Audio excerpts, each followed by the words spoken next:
दोस्तों हम एसएससी के लिए रीजनिंग का प्रैक्टिस सेट सोल्व कर रहे हैं। ये प्रैक्टिस सेट 8 होने वाला है दोस्तों। अगर इससे पहले वाले प्रैक्टिस सेट को अभी तक नहीं देखे हो तो उसे भी जाकर जरूर देखिएगा दोस्तों।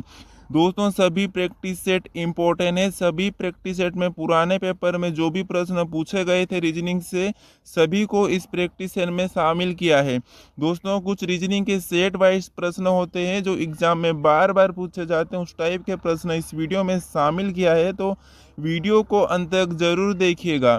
चलिए दोस्तों शुरू करते हैं क्वेश्चन नंबर 1 से।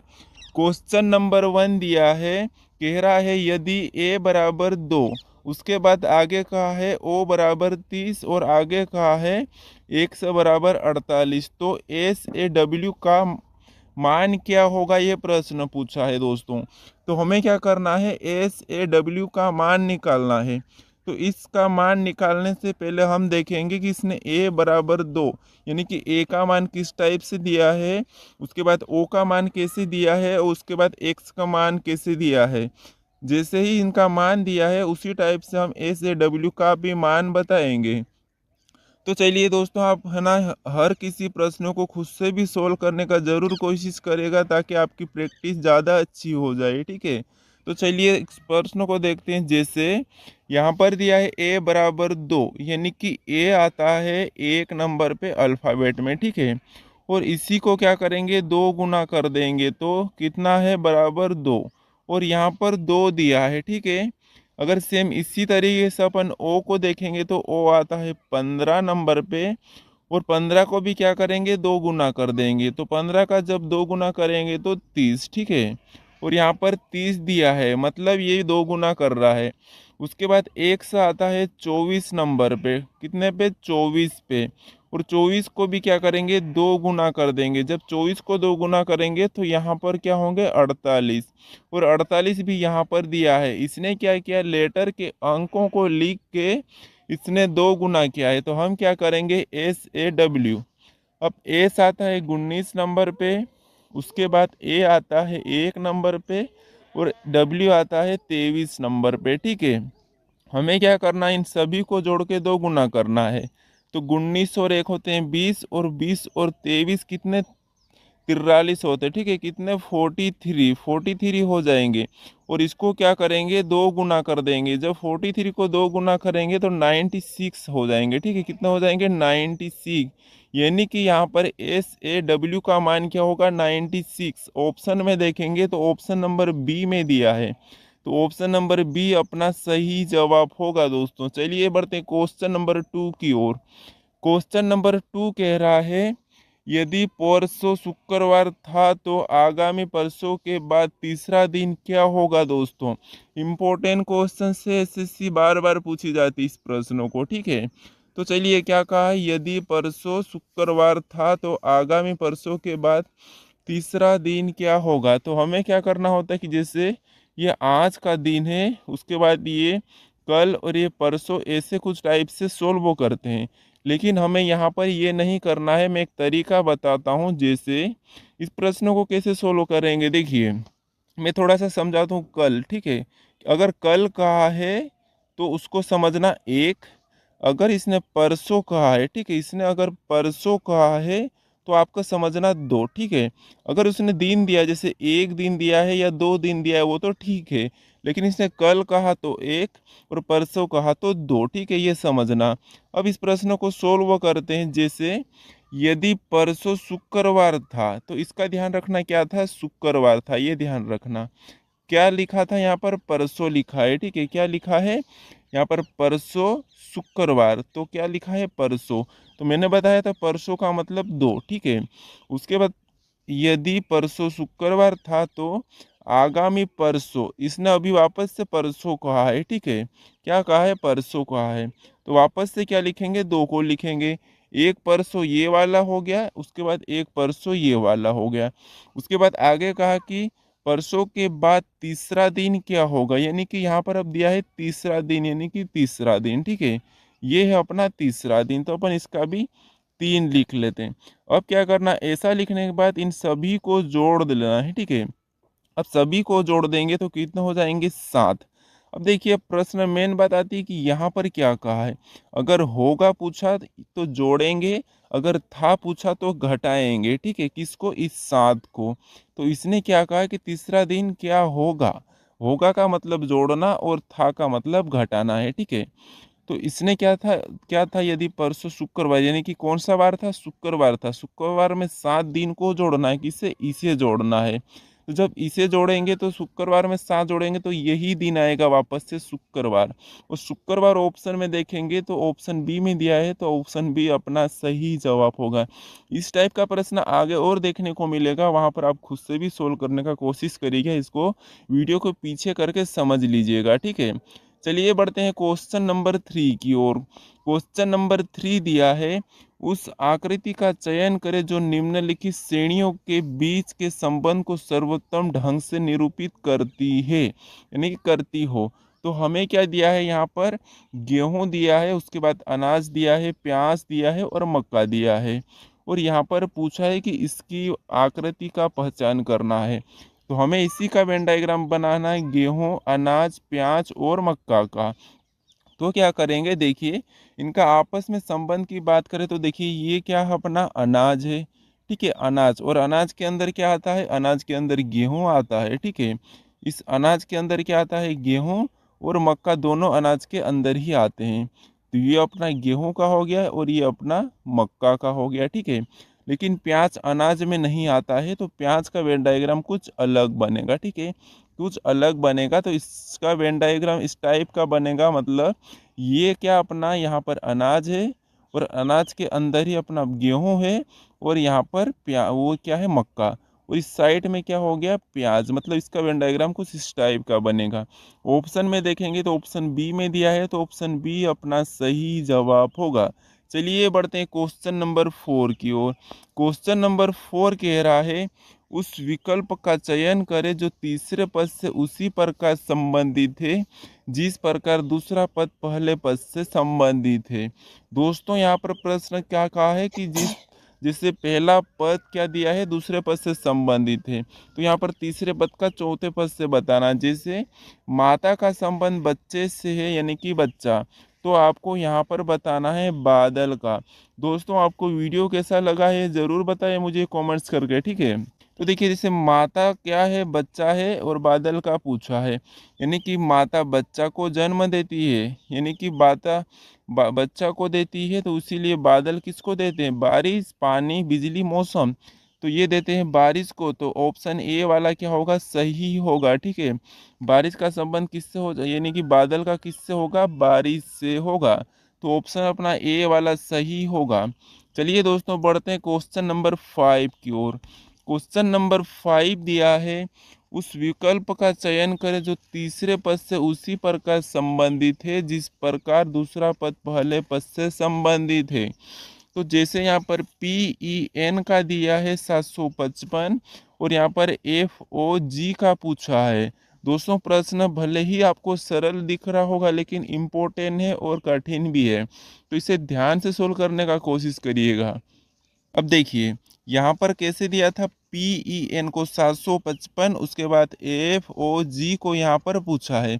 तो हमें क्या करना है, सबसे पहले इससे पता करना है। अगर मैं P की बात करूं तो P आता है 16 नंबर पे, और E आता है 5 नंबर पे, और N आता है 14 नंबर पे, ठीक है। अगर मैं इन सभी को जोड़ दूंगा तो मेरे पास 755 नहीं होंगे, क्योंकि ये बहुत ज़्यादा संख्या है। तो अब क्या करते हैं, देखिए ध्यान से, प्रश्न कुछ इस टाइप से भी सोल्व कर सकते हैं। तरीका समझने की कोशिश करिएगा। आप क्या करोगे, सबसे पहले तरीका समझने की कोशिश करना।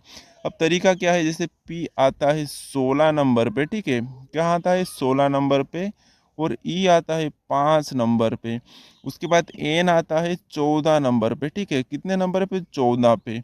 अब देखिए अगर मैं आपस में जोड़ दूं 1 और 6 को, तो यहाँ पर कितने होंगे, 7, और इस 5 को वैसा ही लिखूं, ठीक है। उसके बाद यहाँ पर भी दो संख्या है, 1 और 4, यानी कि 14। तो इसको भी आपस में जोड़ दूं मैं, तो 1 और 4 होते हैं 5, तो इस 5 को यहाँ पर लिखूं। अब देखिए यहाँ पर अपने पास कितने, 755 निकल गए, ठीक है, यानी कि यहाँ पर 755 दिया है। सेम इसी तरह से करेंगे तो F आता है 6 नंबर पे, ओ आता है 15 नंबर पे, ठीक है। उसके बाद जी आता है 7 नंबर पे।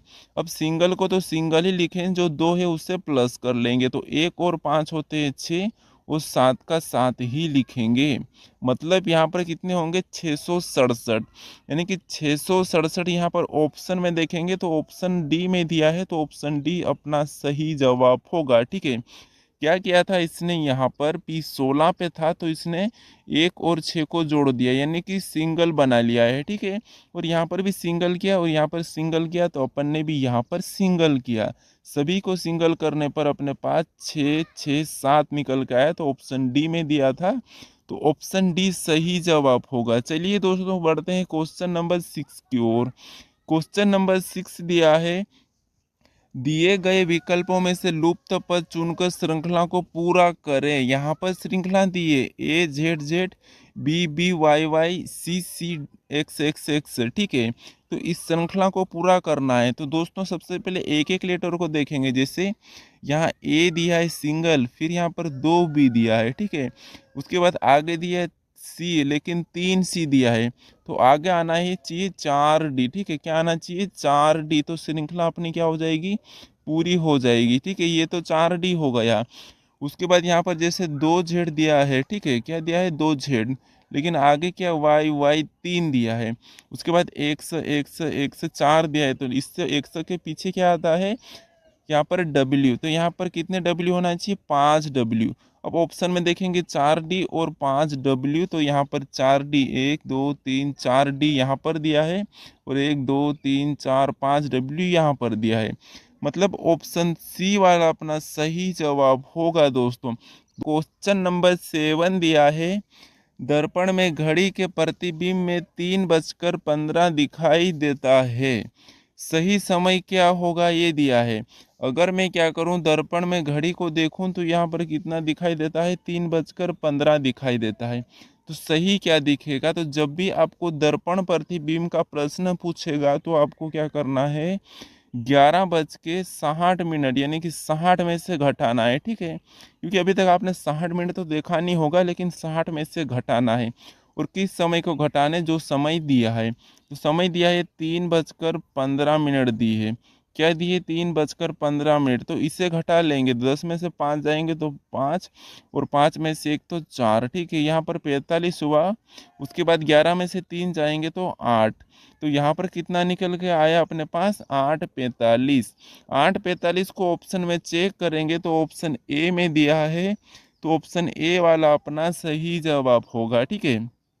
चलिए बढ़ते हैं क्वेश्चन नंबर 8 की ओर। क्वेश्चन नंबर 8 दिया है, यदि प्लस का अर्थ गुणा, ठीक है, उसके बाद गुणा का अर्थ भागित और भागित का अर्थ माइनस, माइनस का अर्थ प्लस हो तो निम्नलिखित अभिव्यक्ति, ठीक है, अभिव्यक्ति का मान ज्ञात, मतलब क्या होगा, ठीक है। जैसे यहाँ पर अपन को एक यहाँ पर दी है समीकरण, इसे सोल्व करना है, तो सबसे पहले हमें क्या करना है, चिन्ह को बदलना है। जैसे यहाँ पर सबसे पहले दिया है 15, ठीक है, तो अपन क्या करेंगे, ये 15 लिखा मैंने, और यहाँ पर चिन्ह आया है प्लस, और इसने प्लस को क्या कहा, तो प्लस को इसने गुणा किया, तो अपन अब यहाँ पर गुणा का चिन्ह लगा लेंगे। उसके बाद 16 को वापस लिखेंगे, ठीक है, ये 16।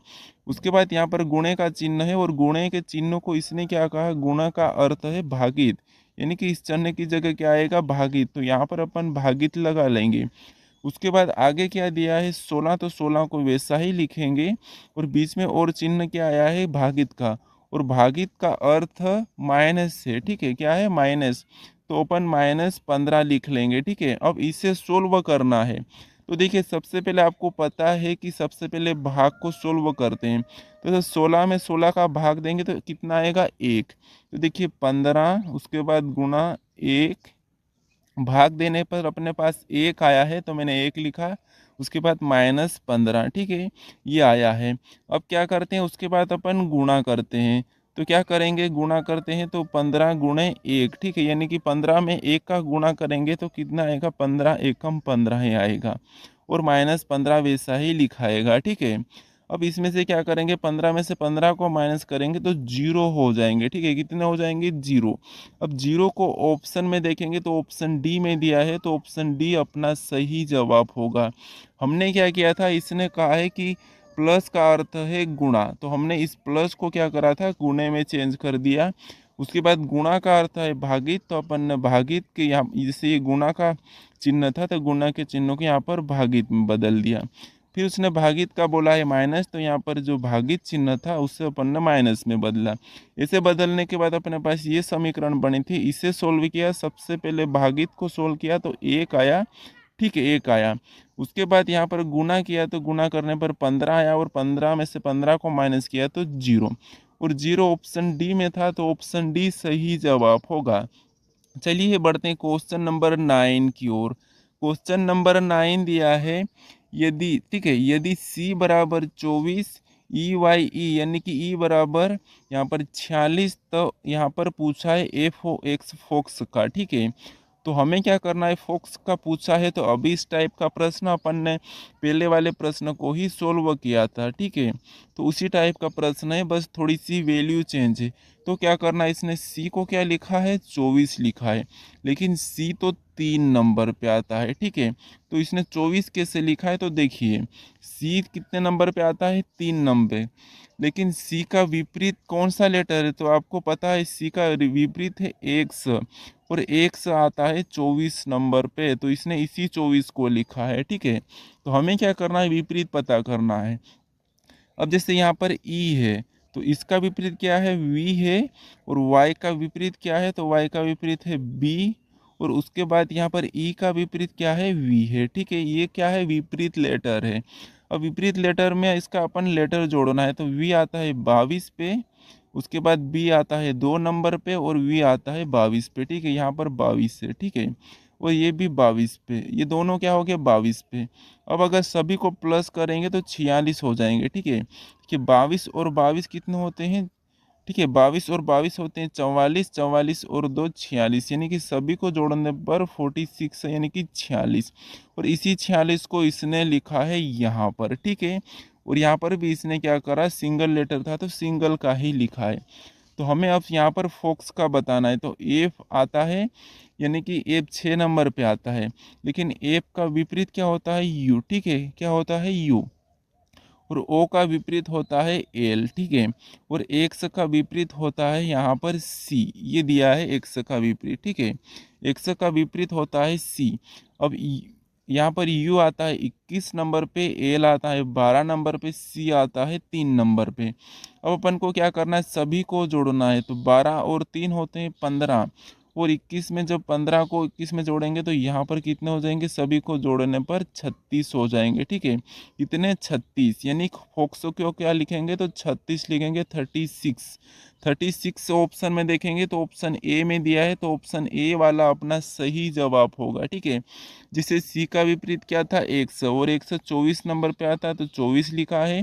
ई का विपरीत वी है, वाई का अपने पास बी है, उसके बाद ई का विपरीत वापस से ई है।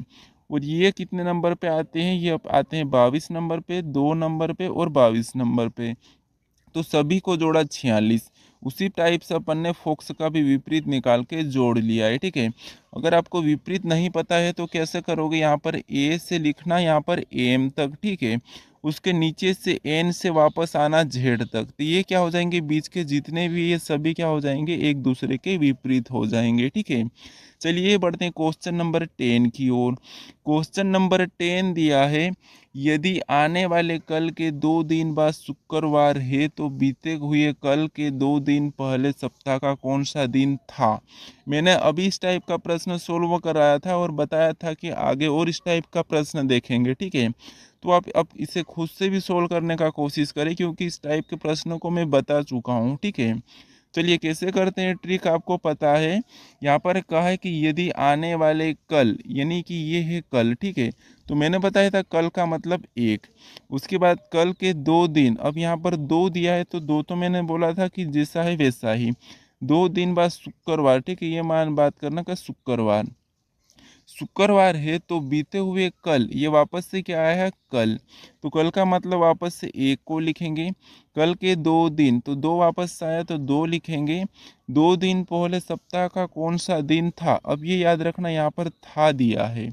अब क्या करना है, इस सभी को जोड़ लेना है। अब इस सभी को जोड़ देंगे तो यहाँ पर एक और दो तीन, तीन और एक चार, चार और दो छः, सभी को जोड़ने पर 6 आया है।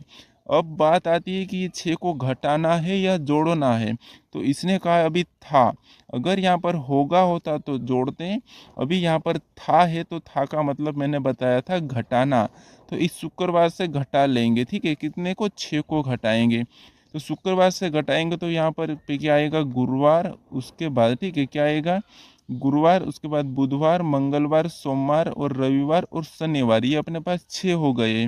क्या आया था यहाँ पर, शुक्रवार से घटाएंगे तो गुरुवार, उसके बाद बुधवार, उसके बाद गुरु, ठीक है गुरुवार, यहाँ पर बुधवार, मंगलवार, सोमवार, रविवार और शनिवार, अपना क्या आया छठवां दिन शनिवार। यहाँ पर क्या होगा शनिवार, ऑप्शन में देखेंगे तो ऑप्शन ए में दिया है, तो ऑप्शन ए अपना सही जवाब होगा। अब चलिए बढ़ते हैं क्वेश्चन नंबर 11 की ओर। क्वेश्चन नंबर 11 दिया है विषम को चुने। ठीक है, क्या कहा है, विषम को चुने। यहाँ पर अपने पास क्या है, T/20 से, उसके बाद X/23 से, और O/15 है और L/12 है, तो इसमें से विषम कौन सा ऑप्शन है यही बताना है। ठीक है, तो देखिए क्या करते हैं अपन, इसमें विषम बताते हैं। तो देखिए टी आता है 20 नंबर पे, उसको बटे में लिखा है। उसके बाद एल आता है 12 नंबर पे, उसे भी बटे में लिखा है। ठीक है, उसके बाद यहाँ पर ओ आता है 15 नंबर पे, उसे भी बटे में लिखा है। लेकिन एक्स आता है 24 नंबर पे, और लेकिन यहाँ पर क्या लिखा है 23 लिखा है। एक्स आता है 24 नंबर पे और इसने लिखा है 23, तो इसीलिए क्या होगा, ये विषम होगा। तो विषम क्या है, ऑप्शन बी है, तो ऑप्शन बी किस में दिया है, ऑप्शन ए में दिया है, तो ऑप्शन ए वाला सही जवाब होगा। ठीक है, चलिए बढ़ते हैं क्वेश्चन नंबर 12 की ओर। क्वेश्चन नंबर 12 दिया है यहाँ पर, पक्षी का यहाँ पर संबंध पंख से है, तो मछली का पूछा है। ठीक है, यानी कि जैसे पंछी, यहाँ पर पंछी क्या है, उड़ने के लिए पंख का प्रयोग करते हैं, तो मछली का हो जाएगी तैरने, और तैरने के लिए इससे किसकी ज़रूरत पड़ती है ये बताना है। तो गलफड़ा तो होगा नहीं, ठीक है, सर भी नहीं होगा। अब बताइए मेन पंख होगा या पैर, मछली को तैरने के लिए दोनों में से कौन सा होगा, ये मुझे कमेंट्स करोगे। ठीक है, क्या करोगे, कमेंट्स करोगे कि यहाँ पर कौन सा होगा, मेन पंख होगा या पैर, ये मुझे ज़रूर बताना कमेंट्स करके, वहाँ पर मैं इसका सही जवाब बता दूंगा कमेंट में। ठीक है, यानी कि मछली को तैरने के लिए किसकी ज़रूरत होती है, जिससे पंछी को उड़ने के लिए पंख की, वैसे मछली को तैरने के लिए। ठीक है, तो यहाँ पर आपको बताना है, यहाँ पर देखिए ये दोनों ऑप्शन तो नहीं होंगे, ऑप्शन ए और बी बच्चे, सी और डी, तो इनमें से कौन सा करेक्ट है ये मुझे कमेंट्स करके ज़रूर बताइएगा। चलिए अब मिलते हैं नेक्स्ट वीडियो में।